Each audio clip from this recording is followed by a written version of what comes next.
Hola, ¿qué tal? Buenas noches. Un saludo a toda la comunidad que sigue a la página de Bioquímica y Biología Molecular. Como saben, esto es una iniciativa de algo llamado Ciencia Bio, que bueno, pues es una plataforma digital de cursos en línea. Ahorita vamos a hablar un poquito más de eso, relacionados con ciencias químico-biológicas y de la salud. La página como tal de Bioquímica y Biología Molecular, como saben, históricamente ha sido una página de memes, pero son memes científicos bien documentados para ustedes. Y eventualmente tenemos esta actividad de comunicación de la ciencia que es webinars y entrevistas relacionados directamente con temas de interés general en bioquímica y biología molecular. Y bueno, pues hemos tenido invitados bastante especiales y con temas bastante interesantes y hoy no va a ser la excepción.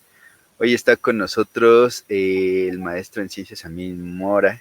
Y bueno, ahorita estábamos platicando justo de la formalidad de la presentación. Voy a hacer un poco de presentación formal y luego ya les platico más de nuestro colega. Amin estudió biomedicina en la Benemérita Universidad Autónoma de Puebla y después hizo maestría en ciencias bioquímicas en el Instituto de Fisiología Celular de la UNAM. Y bueno, pues ahora estamos trabajando juntos, estamos colaborando en proyectos de comunicación pública de la ciencia y pues espero que pronto también proyectos relacionados con actividades más comerciales, con actividades más académicas, etcétera. Entonces, a mí, bienvenido, muchas gracias por estar aquí. Muchas gracias por la invitación, estimado George. Aquí con todo gusto, compartiendo con el público buena ciencia. Exactamente, pues esa es la idea de cada martes. Ojalá que podamos mantener la racha, ¿no? De cada martes. A ver qué tal nos va. Y pues gracias a mí por estar aquí, por compartir otra vez algo del conocimiento que has generado en tu trayectoria académica. Y bueno, pues vamos a escuchar a Min. ¿Quieres platicarnos un poquito más de ti? Tus redes sociales, por ejemplo. Claro, claro. Bueno, estimado público de bioquímica y biología molecular, mi nombre es Amí Mora García. Ustedes pueden seguirme en las redes sociales como Amí Mora Gar en TikTok y Amí Mora García en Instagram. De igual forma, también estoy colaborando activamente en Twitter, en mi cuenta que aparezco como Amí Mora García. Y ahí me pueden seguir en cualquier contenido relacionado al área científica y principalmente al área de biología molecular y bioquímica, así como la microbiología molecular, que son los campos y mis áreas de expertise. Perfecto, muy bien. Pues ahorita ponemos un banner para que la gente te siga. Y bueno, pues les recuerdo al público la dinámica. Hoy vamos a estar hablando un poquito de patogenicidad molecular. Vamos a dejar que Amin nos platique lo que tienen preparado y pues cualquier pregunta que tengan la pueden dejar aquí en los comentarios. Al final de la presentación vamos a hacer una breve discusión con las preguntas y bueno, en torno al tema. ¿Vale? Entonces, no se vayan, dejen aquí sus comentarios, todos van a ser leídos. Bueno, depende que escriban, obviamente, pero en general tratamos de atender todos. Y quédense Pues porque va a haber una promoción muy interesante y algo que les puede interesar más adelante. súper, sí. Entonces quédense, sí. Una recompensa para aquellos que se queden todo el webinar. Bueno, te dejo por acá y pues cualquier cosa aquí estamos. Bienvenido nuevamente y pues ya sabes, este es tu foro y pues gracias a toda la audiencia que está con nosotros. Quédense hasta el final porque hay sorpresa. Muchas gracias. Ok, bueno, sin más preámbulo, vamos a dar partida a este webinar titulado Cámaras y micrófonos, ¿cómo piensan las bacterias? Presenta su servidor. Entonces, para comenzar este webinar, y es una de las dudas que a mí me surgieron desde mi formación en la licenciatura en biomedicina en la UAP, así como en la maestría y hasta el día de hoy no tengo una respuesta muy clara sobre esto. Sin embargo, bueno, nos daremos cuenta que conforme avancemos en el webinar, pareciera ser que las bacterias piensan más que tú como spoiler. Sin embargo, bueno, hay una relación y una respuesta más compleja acerca de esta pregunta. Entonces, ¿realmente las bacterias piensan más que tú? Para esto les muestro unos breves videos en donde vemos a una bacteria que está coloreada de verde y de color violeta está coloreado una estructura que se conoce como el flagelo. Para aquellos que no conocen, el flagelo es una maquinaria nanomolecular que le permite a la bacteria moverse de un lado a otro, así como los pies o las piernas que tenemos nosotros para, bueno, poder caminar, correr y hacer nuestras diferentes actividades. Asimismo, para correr y alcanzar el microbús cuando llegamos tarde a nuestro trabajo. De igual forma, las bacterias tienen la capacidad de poder cambiar la viscosidad que hay en una población de la misma bacteria para poder moverse entre sus diferentes colegas. Entonces, ¿por qué les comento estos ejemplos? Es muy interesante el analizar, por ejemplo, el flagelo. El flagelo, para ponernos un poco en perspectiva, en el caso del flagelo de Escherichia coli tiene un tamaño aproximado de 2 a 3 micrómetros.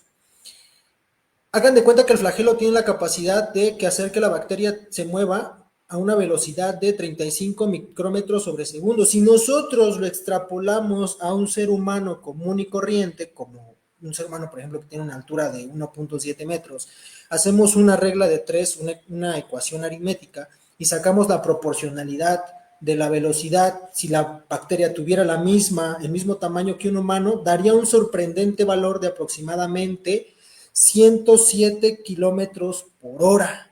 Entonces, imagínense, esto nos está indicando que la bacteria tiene la capacidad de moverse casi a la misma velocidad que un coche de Fórmula 1. Y como dato interesante, algunos científicos han hecho competencias en diferentes bacterias para ver la velocidad de movimiento que tienen estas. Entonces, más adelante les puedo platicar o inclusive les puedo dar las referencias acerca de esta competencia. Está muy interesante y muy padre.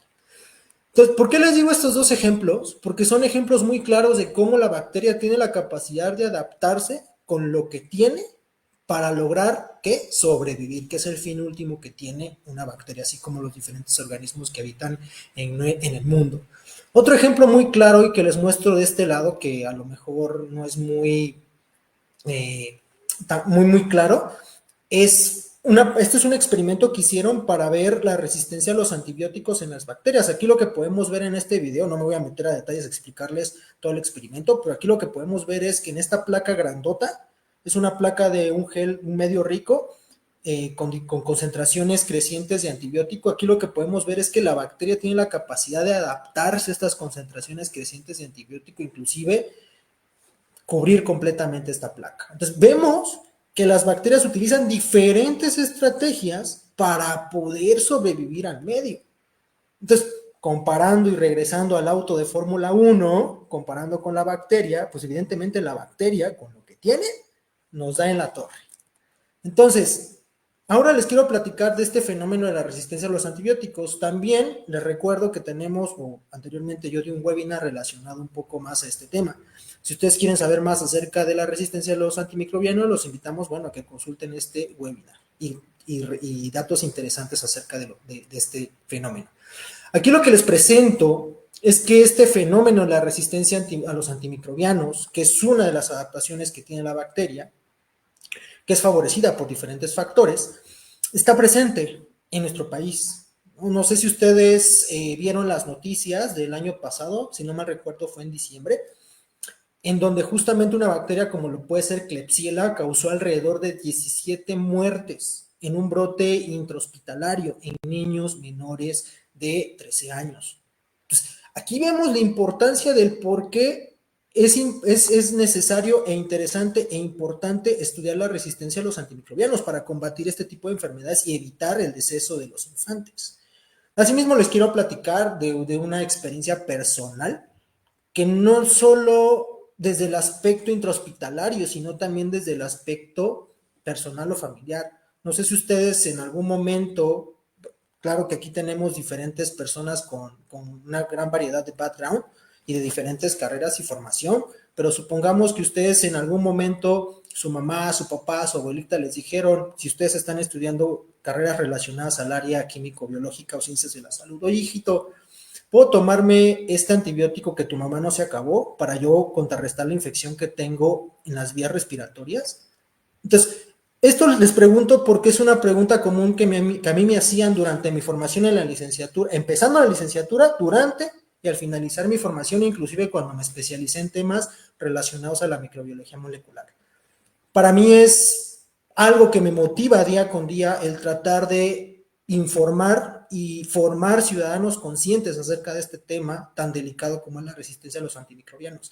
El ejemplo anterior que les di es real. No sé si ahorita mi madre está escuchando esta presentación porque inclusive la invité, pero le dio hace unos meses digamos que le dieron un antibiótico, o mejor dicho, tomó un antibiótico de la leucemia que no se había acabado su tratamiento de los antibióticos, se tomó las pastillas, que si no mal recuerdo eran penicilina, ¿y qué pasó? Mi mamá no mejoró de esa infección que tenía. Fue al médico, le dieron otro antibiótico, no se acabó su tratamiento, perdón mamá que te balconé en este webinar, y posteriormente, ¿qué pasó? A mi mamá le dio lo que se conoce como neumonía. Entonces llegó a un caso tan grave como lo puede ser esto. ¿Y por qué se los digo? Porque muchos de ustedes que me están escuchando, a lo mejor lo viven en carne propia o lo viven con sus familiares. Es importante evitar este tipo de malas prácticas que causan la resistencia a los antimicrobianos y que las bacterias se adapten, ¿no? Entonces, eso es lo que a mí también me motiva día con día a hacer este tipo de webinars, pues, para informar acerca de estos temas. Entonces, a continuación les quiero platicar un poco más acerca de la resistencia a los antimicrobianos. De hecho, la guía del año pasado actualizada, ¿no?, que engloba a los microorganismos en 3 diferentes grupos, si son críticos, altos o de prioridad media. Es decir, esto se clasifica conforme a la mortalidad, al tratamiento, a la carga sanitaria, etc. Pues aquí lo que podemos ver es que la mayoría de las bacterias del grupo ESCAPE, si ustedes no conocen las bacterias ESCAPE, los invito a que vean el webinar que di hace como un mes, igual en esta misma página. Se encuentran clasificadas en estos 3 grupos, es decir, resisten a múltiples antibióticos, son multidrogoresistentes, extremadamente resistentes, inclusive pandrogoresistentes. Es decir, que resisten prácticamente a todos los tratamientos que hay. Entonces, espero que de este webinar principalmente se lleven esta frase, ¿no? Si sientes que tú eres una persona mala, recuerda que hay quienes se automedican. Entonces, insisto, el mensaje es ese. Si ustedes tienen esta formación y se están formando en el área químico-biológica o inclusive son público general, pero tomaron este webinar, les invito a que no consuman los antibióticos de su mamá, de su tía, de su abuelita, porque es lo peor que pueden hacer. Es lo peor que pueden hacer. Hay múltiples estudios científicos acerca de esto. Entonces, les quiero platicar un poco de cómo a lo largo, bueno, ya les platiqué igual de mi background en el webinar anterior, pero les quiero platicar que yo hice una faceta, estuve digamos, un periodo técnico de laboratorio en el Instituto de Química, en donde justamente gracias a la motivación que tuve por estudiar la multidrogoresistencia a nivel molecular, es decir, también aportar mi granito de arena para evitar este tipo de enfermedades y combatir este problema de salud pública a nivel mundial. Pues aquí les muestro mi hermoso, bello grupo de investigación. Todos estamos felices y contentos, aunque luego llorábamos en el laboratorio porque luego no nos salían los experimentos. Aquí solo lo que les quiero mostrar es un poco de lo que yo hice. Lo que yo hice fue justamente con este problema de salud pública a nivel mundial, lo que hicimos es, bueno, hacer un estudio de epidemiología molecular, es decir, determinar cuáles eran los elementos móviles, tanto codificados y no codificados en el cromosoma, que dictaban la resistencia en aislados clínicos, es decir, en cepas de laboratorio, en cepas de bacterias patógenas, ¿no? ¿Cuáles eran o por qué esas bacterias eran resistentes a estos antibióticos, ya sea a un antibiótico, 2 antibióticos o prácticamente a casi todos los antibióticos? Entonces, digamos que lo que hice en el laboratorio fue hacer una extracción del material genético total, es decir, tanto el DNA cromosomal como el DNA plasmídico, es decir, una estructura extracromosomal. Entonces, seguí este protocolo. Para los que conocen un poco de este protocolo, se llama el protocolo de extracción de DNA por fenolcloroformo. Aquí lo que se busca es justamente extraer la fase acuosa, de ahí limpiarla con diferentes lavados de alcohol, etanol, precipitar el DNA y posteriormente cuantificar y correr en un gel. De todo esto lo hacemos en el laboratorio.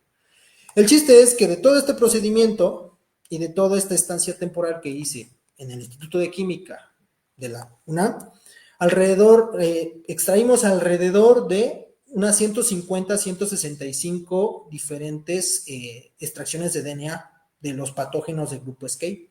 Entonces, si pueden observar en esta gráfica, pues la mayoría fueron ¿de qué? De Pseudomonas y Acinetobacter baumannii, por ejemplo, y Acinetobacteria. ¿Y por qué esto es importante? Porque si recuerdan la diapositiva anterior, estos patógenos se clasifican dentro del grupo crítico, el grupo alto, y el grupo crítico y el grupo alto, según la Organización Mundial de la Salud. Entonces, con este material genético, lo que posteriormente van a hacer en el laboratorio, en el Instituto de Química, en el laboratorio de microbiología, pues es mandar a secuenciar y determinar cuáles son los elementos móviles y los codificados en el cromosoma que le dan resistencia a los patógenos. Y esto es muy importante porque no hay ningún estudio en Latinoamérica que reporte todos estos determinantes.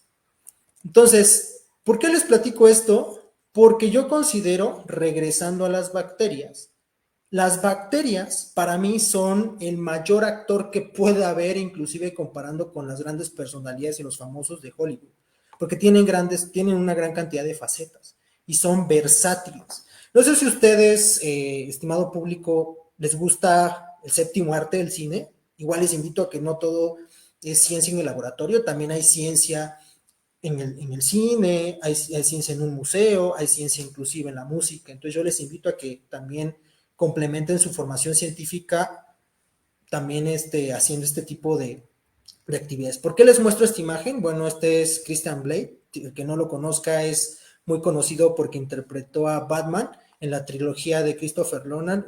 Christopher Nolan para mí es uno de los mejores directores, esa es una opinión personal. También es el que hizo Interestelar. Pero ¿por qué les digo esto? Porque Christian Blake a lo largo de su carrera se ha adaptado, ha sido muy versátil, ha subido, bajado de peso, se ha puesto súper fuerte, ¿no?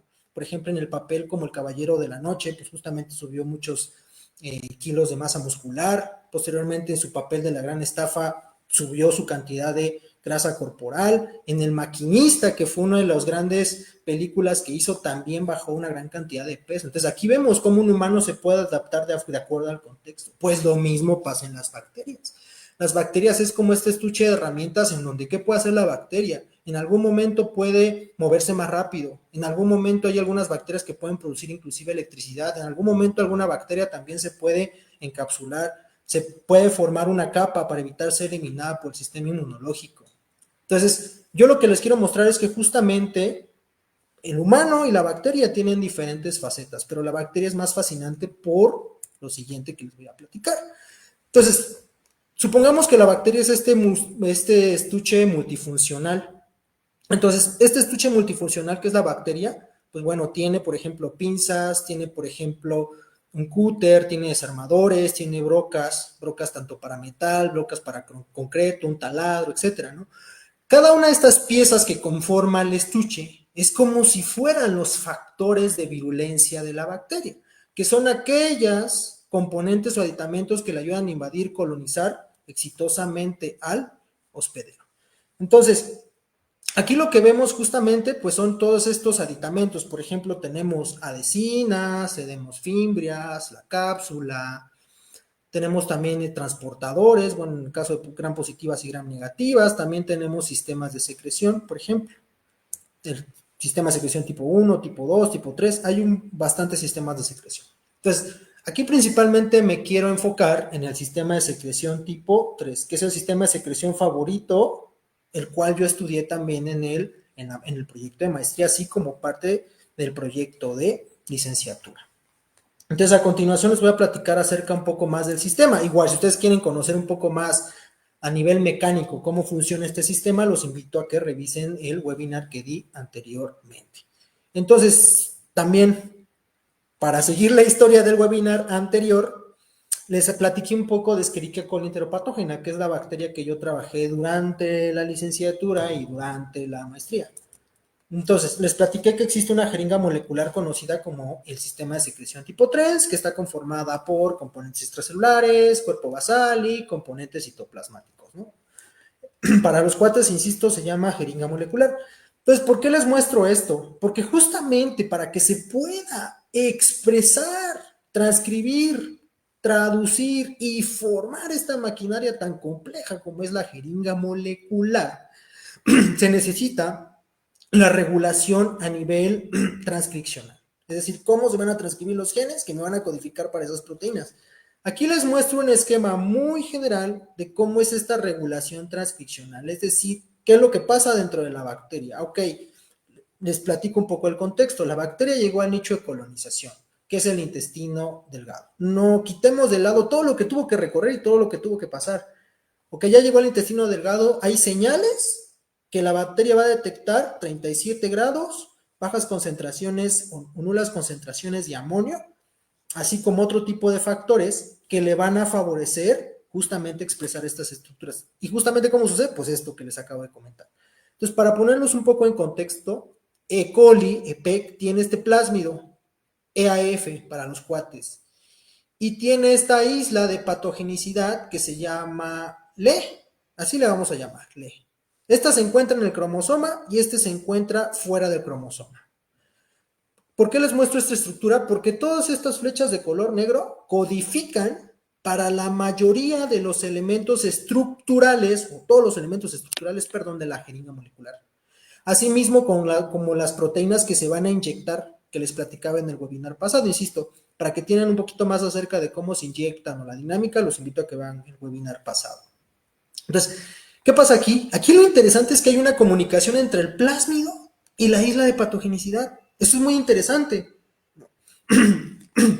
Aquí yo lo que les puedo también mencionar es que, por ejemplo, hay un regulador global, bueno, contexto, un regulador global es una proteína que se encarga de favorecer de que se prendan o se apaguen una gran cantidad de genes, cientos de genes inclusive. Entonces digamos que hay una proteína que va a apagar los genes de la isla que se encuentra en el cromosoma que codifica para el sistema, va a apagar estos genes y va a apagar los genes del plásmido. Ahora, ¿qué pasa? A través de estos estímulos, como puede ser la temperatura, el pH, etcétera, se va a favorecer que este activador active la transcripción de los genes que codifican para el sistema de secreción tipo 3, es decir, va a quitar a este que se llama HNS, que reprime toda la transcripción de la isla. Y esto a su vez va a favorecer justamente, bueno, a que se transcriban, se traduzcan y se formen los genes que forman parte del sistema de secreción tipo 3. Asimismo, les platico de manera interesante, este plásmido, además, el EAF codifica para una fimbriа, que es un factor de virulencia de la bacteria que le favorece a que se una a la célula intestinal. Lo que platicaba en el mecanismo de patogenicidad en el webinar pasado. Entonces, aquí lo que vemos interesantemente es que dos factores de virulencia se están relacionando. Uno que está codificado en el cromosoma y otro que está codificado en el plásmido. Y los dos se están regulando a la vez, de forma concomitante. Entonces, solo les muestro este mecanismo, no los quiero confundir más, para ejemplificar lo complejo que puede ser la regulación dentro de una bacteria, que puede dar como resultado finalmente la formación de una copa pedestal y por lo tanto la supervivencia de la bacteria, ¿no? Ok, entonces a continuación les platico esto porque también sucede este fenómeno en otro tipo de bacterias, por ejemplo Deinococcus radiodurans. Esta bacteria tiene la capacidad de soportar 300 veces más la radiación comparando con nosotros. De hecho, se ha aislado inclusive cercanos a Chernobyl, ¿no? También esta bacteria que se llama ferroxidans, la cual tiene la capacidad también de sobrevivir en pH cercanos a cero. Y hay múltiples ejemplos de estas bacterias. Igual esta bacteria que se llama Cicrobacter tiene la capacidad de sobrevivir a condiciones de temperatura muy bajas, por ejemplo las del Ártico, etcétera. Y finalmente el ejemplo que les platicaba al inicio de esta presentación. Este mecanismo sí es intrínsecamente, es natural, pero también es un mecanismo que nosotros hemos favorecido gracias al uso indiscriminado de antibióticos y otras malas prácticas. Entonces, como reflexión final, y para no quitarles mucho de su tiempo, la resistencia a los antibióticos, a los antimicrobianos, perdón, según la OMS, causó alrededor de 1.2 millones de muertes a nivel mundial en el 2019. Para ponerlos en perspectiva, este número de gente equivale a la población del estado de Aguascalientes. Entonces, imagínense, este problema, que es favorecido por las malas prácticas que podemos evitar con acciones simples, como no automedicarnos, insisto, causó esta gran cantidad de muertes. Entonces, una reflexión también que les quiero hacer es que muchas veces vemos una pelea, que no debería de haber esa pelea, más bien debería haber una discusión entre pares, entre los médicos y los científicos. Por ejemplo, el doctor House, si ustedes, insisto, les gusta la ciencia, también la ciencia se ve en las series o en las películas. Por ejemplo, en Doctor House, si no mal recuerdo, en la primera temporada, no sé si el capítulo 4 o el capítulo 5, había un capítulo en donde hablaban justamente de la resistencia a los antimicrobianos, y creo que estaban tratando a 2 bebés. El punto es que en este capítulo llegaron a la conclusión de que no realmente era una infección bacteriana lo que estaba causando los síntomas y casi el deceso de los infantes, sino más bien era una infección viral. Entonces también otra cosa importante, no traten una simple gripa con antibióticos, es lo peor que pueden hacer. Es decir, el gran problema es la automedicación.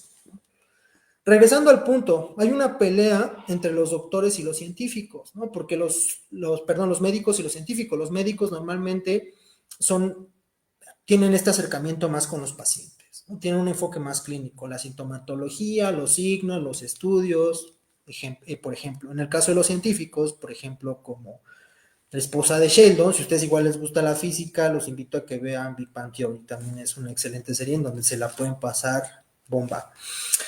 El punto es que los científicos, por otro lado, del área químico-biológicas, lo que hacen, o lo que hacemos, lo que yo hice en su momento también, fue hacer experimentos en el laboratorio. Tratar de generar cierto conocimiento que se puede traspolar, ¿no?, en un futuro hacia la salud de los humanos. Es decir, aquí más bien que debe haber una pelea, debe haber un consenso, tanto de la parte clínica como de la parte científica.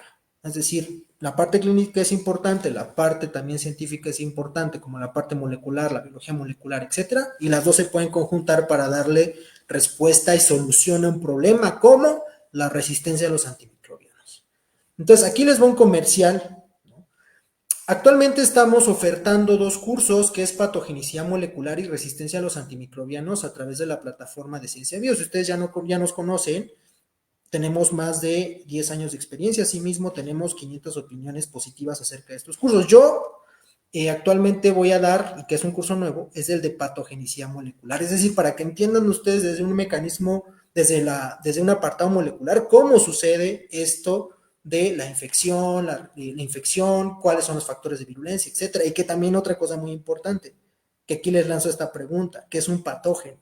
¿No? Hay esta definición clásica, ¿no? Es aquel microorganismo que puede causar daño hacia el hospedero, por ejemplo, pero no es tan así, es más complejo de lo que parece. Entonces, todos estos conceptos básicos los veremos en el curso. Asimismo, también complementa súper bien con el curso de resistencia a los antimicrobianos. Un poco de los que yo les platiqué, pues bueno, aquí lo van a ver a mayor profundidad.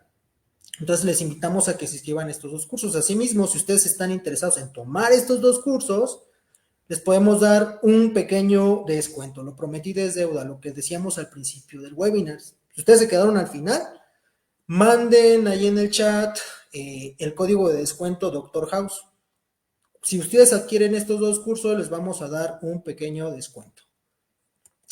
Entonces, espero que esto haya sido de su agrado, espero no haberlos aburrido y haber concientizado el por qué es importante no automedicarse, como dice el meme. Y también el informar a sus familiares y amigos para evitar este tipo de problemas. Estoy atento a sus preguntas, dudas o comentarios. Muchas gracias. Gracias, Amin. Muchas gracias. Interesantísimo webinar, por cierto. Mira, tomando los saludos que aquí te hicieron llegar. Selene García Reyes dice: saludos desde el Instituto de Química de la UNAM. Aprovechando el saludo, Amin, cuéntanos qué se está haciendo ahí en el Instituto de Química con respecto a la resistencia a antimicrobianos. Tienen una iniciativa bastante interesante, ¿no? Sí, justamente en el laboratorio de microbiología, así como otros laboratorios que forman parte de los departamentos de bioquímica de bioquímica, por ejemplo, y otros departamentos que en este momento no recuerdo, hay una iniciativa para justamente recaudar fondos y estudiar a mayor profundidad estos microorganismos que están causando la resistencia a los antibióticos. En el caso de la trinchera del laboratorio de microbiología, es el laboratorio que más se ha metido, puedo decir, en este estudio, ya que como comentaba al principio, no hay ningún estudio en donde se describa aquellos determinantes genéticos que favorezcan la resistencia a los antimicrobianos. De hecho, estamos en el laboratorio, en el tiempo que yo estuve, recibíamos una gran diversidad de aislados clínicos y ya con eso, pues lo que queríamos hacer o lo que queremos hacer es generar este estudio a nivel de epidemiología molecular y por lo tanto generar una gran cantidad de datos que pueda ayudarnos en el futuro pues para prevenir esto de la resistencia a los antimicrobianos. De igual forma, el año pasado yo fui parte del comité organizador, yo coordiné la parte de las redes sociales, hicimos un simposio que se llama Enfoque RAM, igual si gustan seguir la página, aparece en Facebook como Enfoque RAM y en Instagram de igual forma como Enfoque RAM. En esta página o en este simposio lo que hicimos fue juntar expertos del tema desde diferentes enfoques, inclusive tuvimos una ponente internacional que vino de la Universidad de Chicago y nos comentaba acerca de las diferentes estrategias que se estaban haciendo en el laboratorio. Entonces hemos trabajado activamente pues para combatir este problema de salud pública a nivel mundial. Sí, qué interesante. Ahí nos dimos una vuelta por el simposio del año pasado. ¿Se va a seguir haciendo, a mí? Sí, de hecho, lo que comentaban cuando yo estuve en su momento era que el próximo simposio va a ser más o menos por noviembre, diciembre, spoiler alert, y va a ser en un lugar mucho más grande, porque la cantidad de personas y las inscripciones que nos llegaron fueron bastantes, inclusive en algún momento ya no teníamos espacio, ya, aunque en los últimos días sí ya se fueron varios de las personas o los asistentes, pero va a ser en un espacio mucho más grande. El espacio creo que todavía no está definido, pero sí se va a seguir haciendo año con año.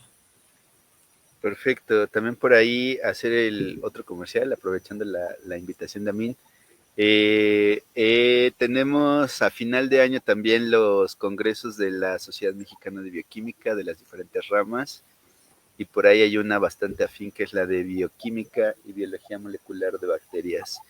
No recuerdo ahorita el dato, lo estábamos revisando ayer, pero bueno, ya hay fecha y ya hay sede. Chequen las redes sociales de la Sociedad Mexicana de Bioquímica. Un saludo a todos esos colegas. Y bueno, te proyecto aquí otro comentario de Selene. Dice, generalmente el incremento de resistencia a los antibióticos va de la mano con la virulencia de la bacteria. Al menos en Pseudomonas aeruginosa así se ha visto. Muy interesante. Sí, de hecho, Pseudomonas es una de las grandes problemáticas a nivel clínico debido a la gran cantidad de factores de virulencia que tiene y también por la multidrogoresistencia que maneja, así como la expresión de múltiples sistemas de secreción que comercial. Si quieren saber más de los sistemas de secreción, vean el webinar, pero también el curso. En el curso vamos a abordar algunos sistemas de secreción. Entonces eso explica también el por qué algunas bacterias son más virulentas con respecto a otras. Insisto, hay conceptos que no están muy bien definidos y que inclusive causan cierta confusión en el área. Entonces, ¿qué es patógeno, qué no es patógeno, qué es oportunista, qué no es oportunista? Eso lo podemos ver en el curso. Perfecto, porque justamente te iba a hacer una pregunta de la diferencia entre los sistemas de secreción, pero entonces está en el curso, no la voy a hacer. Okay. Lo que sí a mí me gustaría saber, por ejemplo, es, bueno, pues como sabes, una de las áreas de mi interés ha sido el tema de la biología sintética. En muchas ocasiones nos hemos dedicado a la construcción de circuitos genéticos para que pues, ciertos microorganismos, específicamente bacterias, tengan nuevas características. ¿Tú crees que este tipo de sistemas de secreción se podría usar con algún fin biotecnológico? Muchas gracias por tu pregunta, es interesante. Fíjate que en el caso, por ejemplo, del sistema de secreción tipo 3, específicamente que es el sistema en el que yo tengo una mayor experiencia, lo que te puedo decir es que han hecho de forma interesante vacunas. ¿A qué me refiero con esto? Han generado ciertas construcciones, es decir, plásmidos que tienen una secuencia señal que le pegan un cierto antígeno y ya con eso se expresa en una bacteria que no es patógena, y esta proteína que tiene esta etiqueta tiene la capacidad de translocarse, es decir, inyectarse hacia la célula hospedera, que en este caso puede ser una célula humana, y funciona como una vacuna. Esa es una de las aplicaciones novedosas que puede haber del sistema de secreción tipo 3. Inclusive, si nos vamos a nivel agrícola, Agrobacterium tumefaciens también expresa el sistema de secreción tipo 3.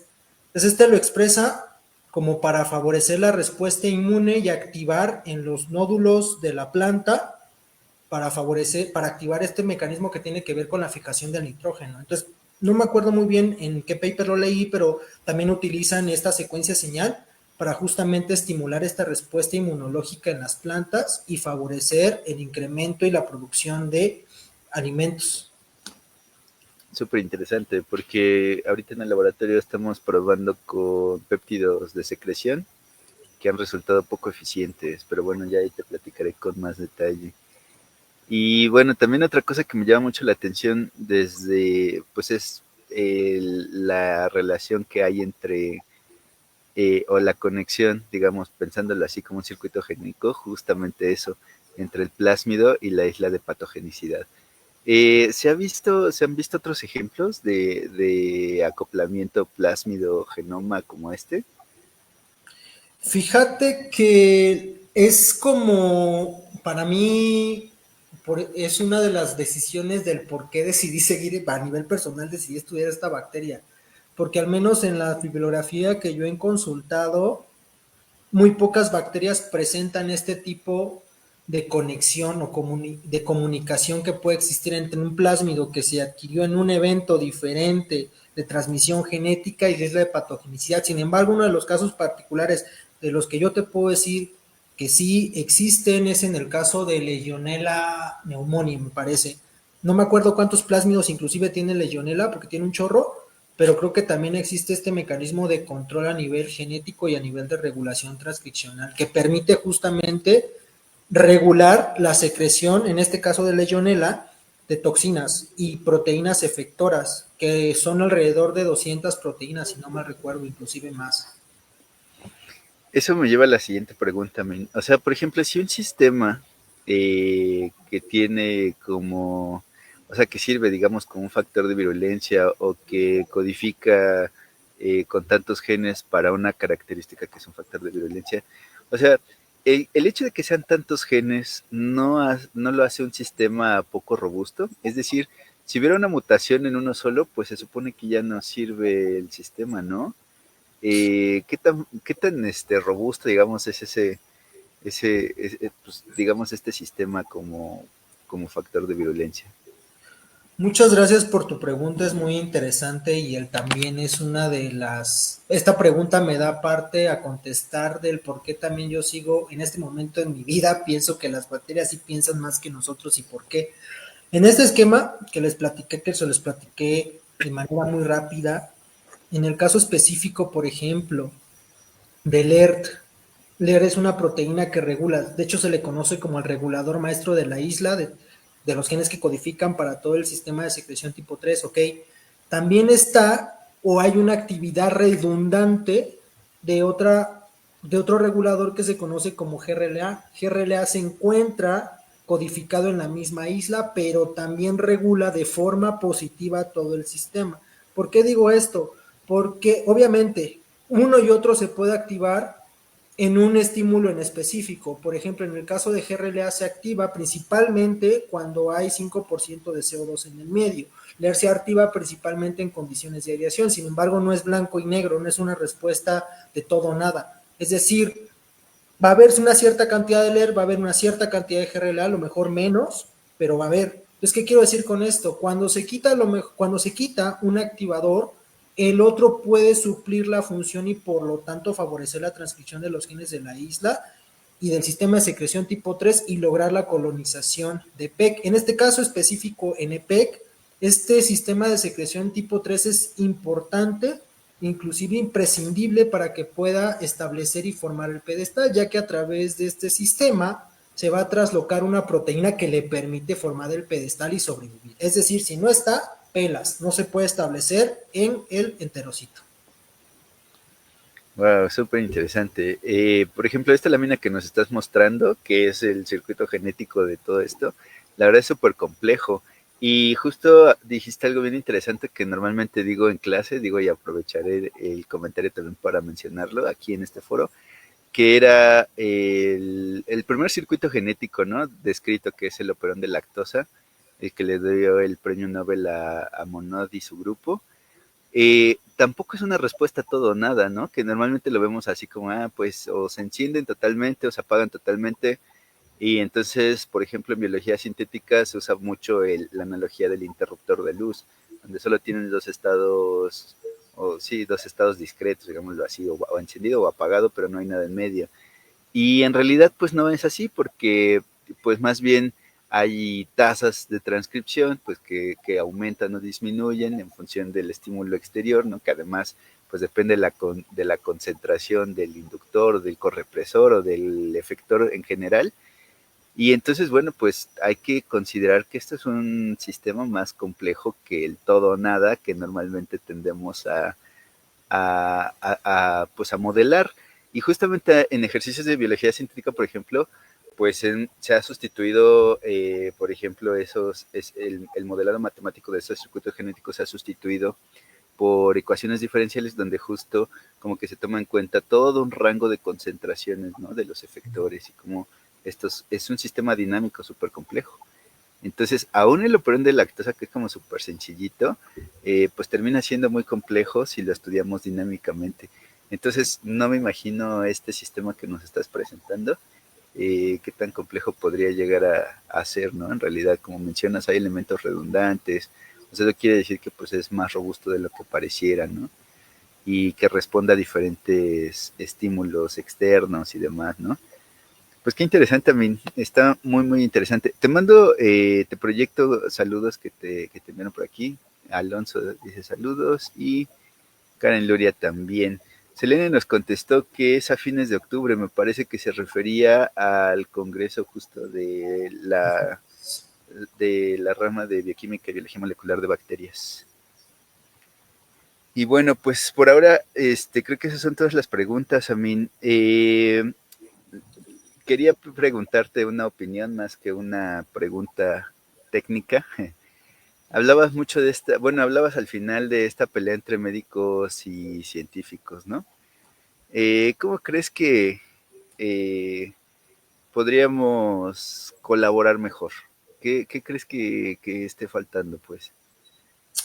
Pues fíjate que, bueno, primero que nada, muchas gracias por la pregunta. Desde mi perspectiva, desde mi humilde opinión personal y mi perspectiva, yo lo que me he dado cuenta es que esto es un poco lucha de egos. Es decir, tanto los que nos dedicamos a la parte académica, bueno, tú no me dejarás mentir, y también a los que se dedican a la parte de los laboratorios clínicos o los médicos que tratan con pacientes, siento que mucho es esta pelea de egos y el nada más decir, pues yo solo sé que tengo que dar cierto tratamiento y recetar, por ejemplo, paracetamol o recetar a lo mejor un ANIE para desinflamar o mitigar ciertos síntomas que presenta el paciente, y ya, ¿no? Y no me voy a detener a detalle qué es lo que pasa dentro de mi paciente a nivel fisiológico, qué cambios bioquímicos hay, cuál es la interacción entre la bacteria o el patógeno o el microorganismo con las células del hospedero,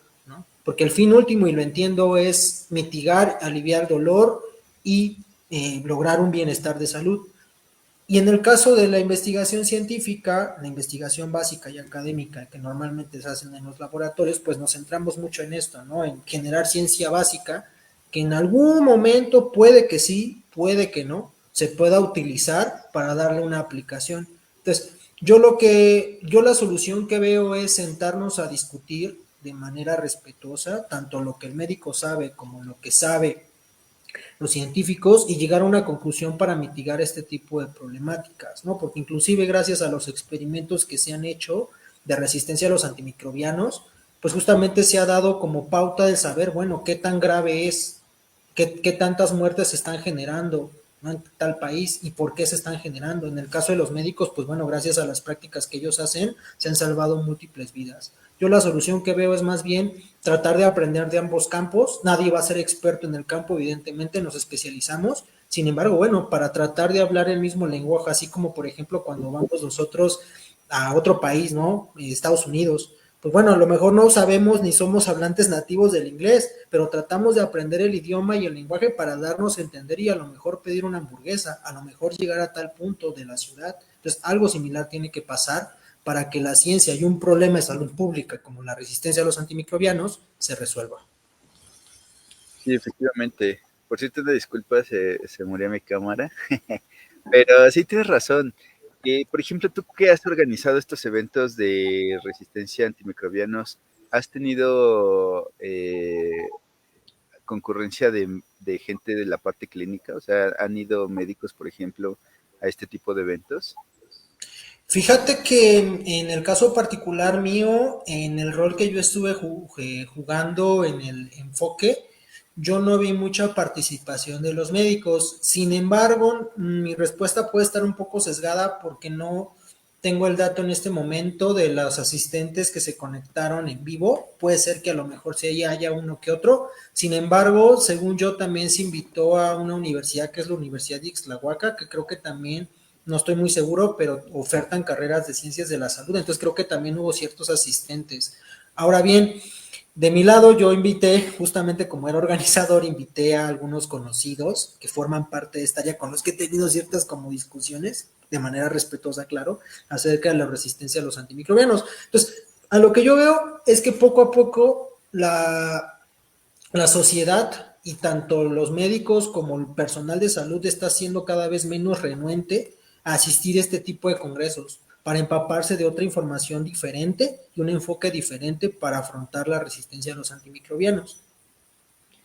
Sí, efectivamente, pues es que es la solución, porque si nosotros, digamos, no nos comunicamos con los médicos, pues, por ejemplo, ustedes, ¿no? Las muestras, pues, venían del área clínica, o sea, de todos modos tenemos que colaborar, ¿no? De cualquier manera, y es oportuno planear buenas o estrategias para poder colaborar porque se está volviendo un problema que se nos está escapando de las manos, ¿no? La resistencia a los antimicrobianos en general.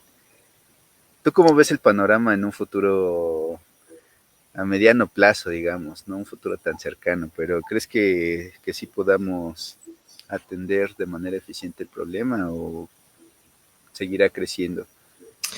Pues fíjate que gracias por la pregunta. Yo de mi perspectiva personal siento que tampoco no hay que como, digo, vivimos en una, y tú lo sabes, en una sociedad muy polarizada, ¿no? Que es, como lo decíamos en las bacterias y en este circuito de regulación transcripcional, no es blanco ni negro, ni todo o nada, así como en la biología sintética. Más bien yo vería aquí que la resistencia a los antibióticos sí es un problema de salud pública a nivel mundial, sí ha causado y millones de muertes. Sin embargo, bueno, gracias a los avances científicos y tecnológicos que tenemos actualmente, yo veo que hay otras alternativas para combatir a los antimicrobianos. Evidentemente, para evitar llegar a un futuro apocalíptico y o posapocalíptico, pues evitar hacer estas prácticas de la automedicación, pero justamente, y creo que lo mencionaba en el webinar que tú tuviste hace como 3, 4 semanas con esta persona que trabajaba con la generación de proteínas sintéticas o artificiales, si no mal recuerdo, pues bueno, es Sí. otra estrategia en la que uno puede generar ciertos péptidos antimicrobianos, pues para combatir a estas bacterias multidrogoresistentes. Esto no quita el compromiso social, ético y profesional que tenemos como científicos y estudiantes de posgrado para evitar este tipo de problemáticas y evitar que crezca aún más. Tienes toda la razón. Y bueno, pues parece que desde el punto profesional se está atendiendo y pues bueno, estamos comprendiendo la magnitud del problema y pues nada más nos queda transmitirlo a la sociedad en general, ¿no? Justo lo que dices, o sea, finalmente quienes toman las prácticas de automedicarse, pues muchas veces es la sociedad en general. Entonces, bueno, pues aquí también está la invitación a aprovechar foros como este para hacer llegar la información a la gente que lo necesita, ¿no? Y bueno, pues te agradezco mucho a mí por el trabajo que has hecho al respecto, pues tanto la comunicación de la ciencia como en temas de divulgación y demás. Entonces, me parece que ya vamos a llegar al final. A mí no sé si quieras dejar algún último comentario o idea. Pues nada más reiterarles la invitación a que tomen estos dos cursos. Les recuerdo el código de descuento, Doctor House. Pónganlo ahí en el chat si les interesa tomar los dos cursos o uno solo. Insisto, si ustedes quieren entender y evitar tener este sesgo en que solo la parte clínica es importante, no, también la parte científica, las dos partes se complementan. Si ustedes quieren entender qué es un patógeno, qué es virulencia, cuáles son los sistemas de secreción, inclusive, vamos a ver, spoiler alert, lo pueden consultar en el link del curso, y un poco esto que tiene que ver con la comunicación del cerebro con, por ejemplo, el microbioma intestinal, es decir, el eje intestino-cerebro, y también otro comercial, tenemos otro curso de microbioma por si lo quieren tomar, que también se está ofertando el siguiente mes. Entonces, si ustedes quieren tener todo esto, los invito a que tomen estos dos cursos. Perfecto. Ya deberíamos hacer un diplomado, ¿no? Hay que meter la propuesta. Muy bien, Amin, pues muchísimas gracias. Gracias por tu tiempo, gracias por el compromiso que has mostrado por tu compromiso social, me refiero, además obviamente del compromiso académico. Y bueno, pues muchas gracias también a la audiencia, a toda la gente que nos sigue con regularidad, que se ha quedado hasta el final, que escuchó el código de promoción y bueno, pues aquí estamos esperando sus comentarios y bueno, pues nos vemos pronto. Nos vemos en ese curso, por cierto, están las fechas. Nos vemos pronto. Gracias, Emin. Nos vemos. Un Nos saludo a vemos. todos. Buenas noches. Buena ciencia. Bye bye. Bye.